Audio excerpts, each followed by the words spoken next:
ओम नमः शिवाय। शिव महापुराण दूसरा खंड 14वां अध्याय। ब्रह्मा जी ने कहा, हे नारद, जिस समय शिव जी ने सती का हाथ अपने हाथ में लिया उस समय मुनि प्रसन्न होकर शिव तथा सती का जय घोष करने लगे तथा पुष्प वृष्टि हुई। अनेक प्रकार के बाजे बजने लगे। दक्ष प्रजापति ने दहेज स्वरूप बहुत सी उत्तम वस्तुएं, अमूल्य रत्न आदि दिए। अन्य रीतियों के पूर्ण होने के पश्चात मैंने हवन का आयोजन किया। दोनों की गांठें बांधकर भावरे फेरे गए। उस समय एक महाभयंकर कांड हुआ। मेरी इच्छा शिवजी को मोहित करने की थी, परंतु मैं स्वयं ही उस रोग में ग्रस्त हो गया। अर्थात भावरे फेरते समय सती का चरण कपड़ों से बाहर निकल गया। जब मेरी कामुक दृष्टि उस पर पड़ी तो मैं मोहित और मुग्ध होकर बुद्धिहीन हो गया। ऐसी दशा में मेरे हृदय में सती का अनुपम रूप देखने की अभिलाषा जागृत हुई। मैंने उस समय यह उपाय किया कि एक भीगी लकड़ी आग में डाल दी, जिससे बहुत धुआं उठा। शिवजी के नेत्रों में बहुत धुआं लगने से ऐसे आंसू बहने लगे कि शिवजी उन्हें दोनों हाथों से पोंछने लगे। ऐसे सुअवसर से लाभ उठाकर मैंने सती के मुख से घूंघट उठाकर उनका सुंदर स्वरूप देखा तथा कामदेव के प्रचंड वेग से दुखित हो सब कर्म धर्म को भूल गया। उस समय मेरा वीर्य धरती पर गिर पड़ा। मैंने उसको इस प्रकार से छिपाया कि किसी पर यह बात प्रकट न हो सकी, परंतु शिवजी ने अपनी दिव्य दृष्टि द्वारा इस भेद को जान लिया। तब वे मुझ पर अत्यंत क्रोधित होकर धिक्कारते हुए बोले, हे ब्रह्मा, तुमने यह निंदनीय कर्म क्यों किया? तुम बड़े कामी हो। यह कहकर शिवजी ने बड़े क्रोध से त्रिशूल हाथ में ले लिया। ब्रह्मा जी बोले, हे नारद, शिवजी का यह स्वरूप देखकर मैं थर थर कांपने लगा तथा मुझे बड़ा आश्चर्य हुआ। यह दशा देखकर सब लोग शिवजी द्वारा मेरी मृत्यु का निश्चय कर शिव की स्तुति करने लगे, परंतु शिवजी का क्रोध कम न हुआ। दक्ष प्रजापति भी हाथ उठाकर शिव शिव कहने लगे। मेरे मारने की मना ही करते हुए शिवजी से बोले, हे प्रभु, आप इस समय रंग में भंग न करें। शिवजी ने कहा, हे दक्ष, तुम अब मुझसे कुछ न कहो। मैं ब्रह्मा को किसी प्रकार क्षमा नहीं कर सकता। इसने वेद के पथ को भुलाकर सती को पाप दृष्टि से देखा है। शिवजी के ऐसे क्रोधपूर्ण वचन सुनकर उनके कोप से समस्त सभा कांप उठी।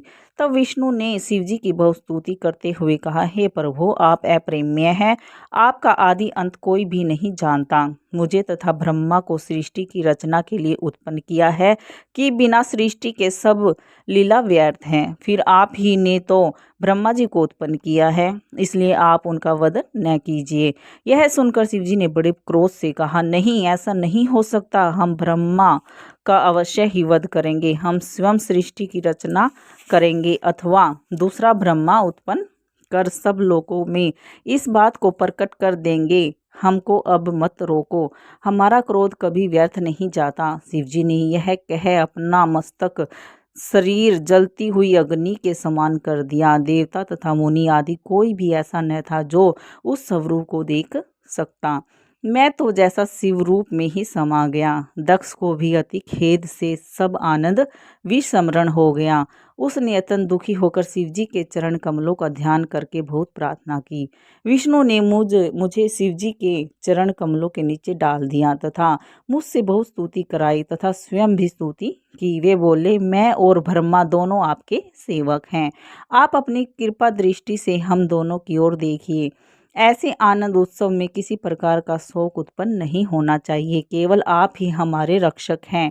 अब जो आप उचित समझे वह वर दीजिए। आप ब्रह्मा के दोनों हाथ पकड़कर उन्हें अभयदान दीजिए। यह कहकर हम दोनों शिवजी के चरणों पर गिर पड़े। दक्ष भी अत्यंत दीन बनकर त्राहिमाम कह उठे।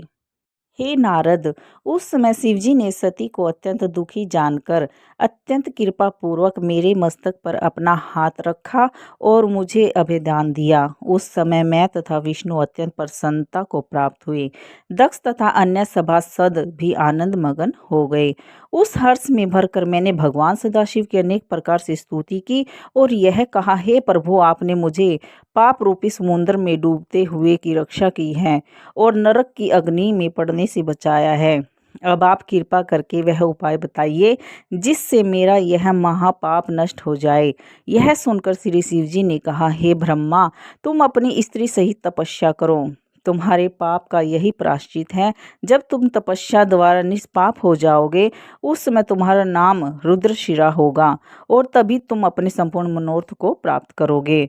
तुमने देवताओं का अधिपति होते हुए भी जो मनुष्य के समान कुदृष्टि से जो कार्य किया है, उसके कारण तुम्हें मनुष्य योनि में जन्म लेकर लज्जा उठानी पड़ेगी। इस उपाय से तुम्हारा पाप नष्ट हो जाएगा। भगवान सदाशिव के श्री मुख से निकले हुए इन वचनों को सुनकर मुझे तथा दक्ष को अत्यंत प्रसन्नता प्राप्त हुई। अगर वीडियो अच्छी लगी हो तो लाइक करें, सब्सक्राइब करें। धन्यवाद।